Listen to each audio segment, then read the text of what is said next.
During the most brutal winter of the American Revolution, the Continental Army camped in soldier huts on the wooded hillsides of Jockey Hollow, close to Wick Farm. In nearby Morristown, George Washington and his staff made the Ford Mansion their winter headquarters.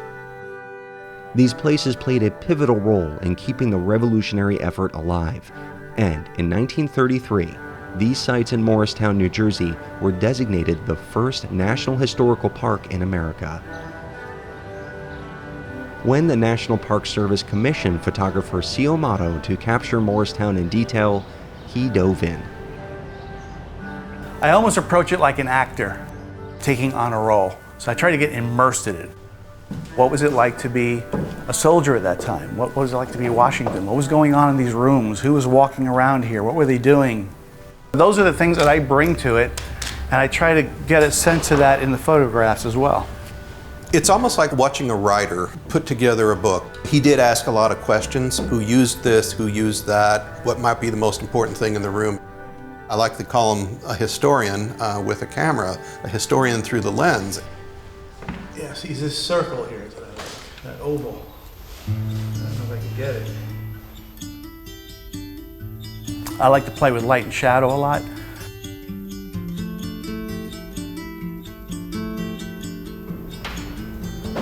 Many people, when they see my photographs, if they're not familiar with my fine art photography, they almost expect real estate photos where everything's brightly lit, you can see every detail. I very rarely use artificial lighting. I use the existing lighting because that's the way it was back then. It was dark. I like the sense of mystery, of shrouding some things in darkness. With some of my photos, your eyes have to adjust to the darkness in the same way you have to when you enter a room, and then things start to reveal themselves to you.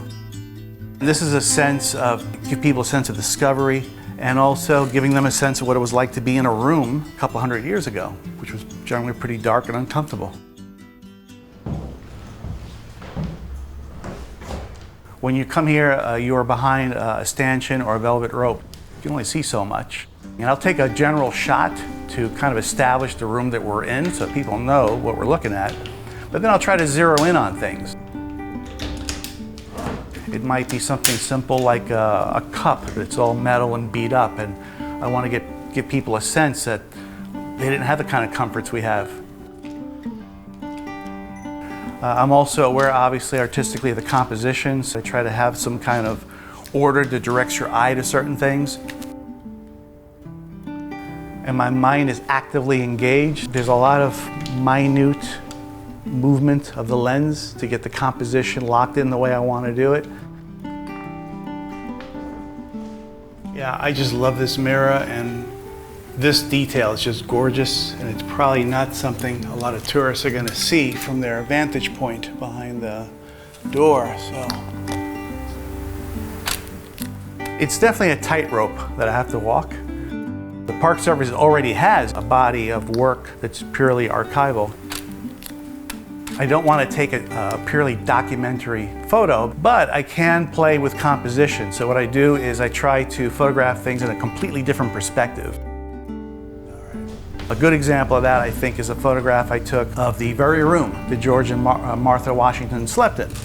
Most people are going to see that from the point of view of the doorway, because that's where the velvet rope is. And there's actually a little closet space. It's just used for storage. I went to the very back, and I just stuffed my 6'2" body in there as the best that I can. And I took a photograph from behind the bed looking out into the hallway. And that's a view no one's ever going to see unless you work at the Park Service. So it's documentary, but it's not a common view.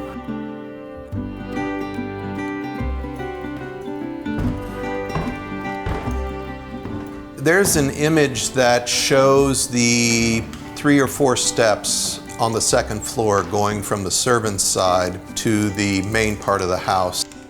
It's easy to imagine the main characters of this house, whether it's George Washington or the Ford family. Of course, the servants are not always thought about or talked about. I've probably walked up there 1,000 times over the years, but seeing that one photograph was really moving. It was very compelling, and it's probably the one I've spent the most time looking at. in thinking about. That is one of our goals, is to get visitors to really reimagine this space. One of the things that really interested me was what's called a camp bed. And it's this bed that the soldiers took with them, but they're very small. It's almost coffin-like, but it's like you've got a covering. And that just really fascinated me, that they slept in those things. It wasn't just the soldiers, these were like dignitaries. They just didn't have enough beds for everybody. I wanted to go in those things. I wanted to test it out, but of course they'll throw me out if I did that. So the best I can do is to get in there with my camera. And so this gives you a sense of the claustrophobia, how tight it is in there. And the fabric is pretty thin. You can see the light going through it, so it doesn't give you much warmth, I wouldn't think. And I really like that photo because I think someone visiting the Ford Mansion, they'll see the outside of the camp bed, but I wanted them to see something they can't see on tour.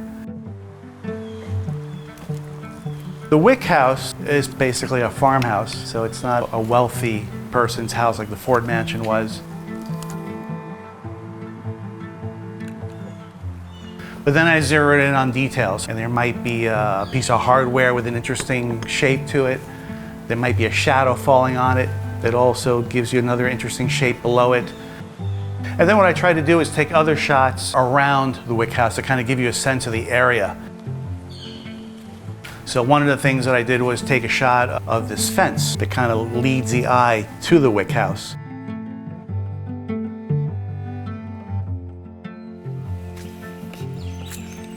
And then I walked around the area too. So there's I think it's called the Orange Trail, not far from the Wick House.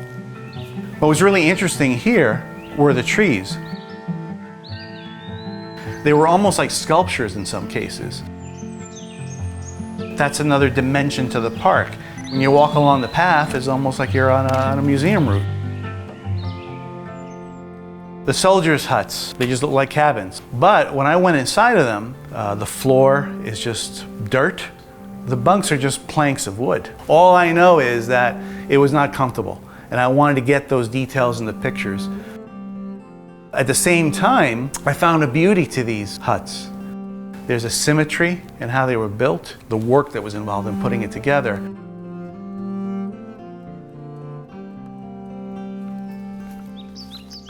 People suffered in the worst way you can imagine during this war, and it's a hard thing to convey, but you're trying to compact all that and compress it into one image that leaves you with a better understanding of what it is, even if it's just a feeling. So I think photographs can do that. It can transmit a feeling of the moment. Rediscovering Morristown National Historical Park, an exhibition of Xiomáro's work, begins the celebration of the park's 90th anniversary.